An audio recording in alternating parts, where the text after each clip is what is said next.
Hi everyone, welcome back to the channel. In this tutorial, I'm going to show you how to find the brand new secret element set that just dropped in Canva. So let's get started. First, just open your Canva and then create or open any designs. Just simply tap on elements and then just search for this code. Just type this code and then just hit enter. And then like this,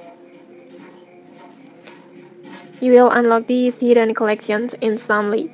These secret sets include pastel pink rounded label frames with a cute mini floral decorations like this.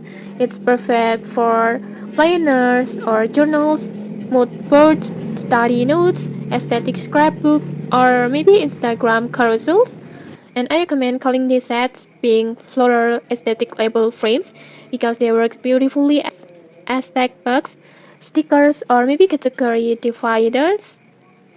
And just try them out in your next designs. Just then they will add a clean, soft, and super aesthetic touch.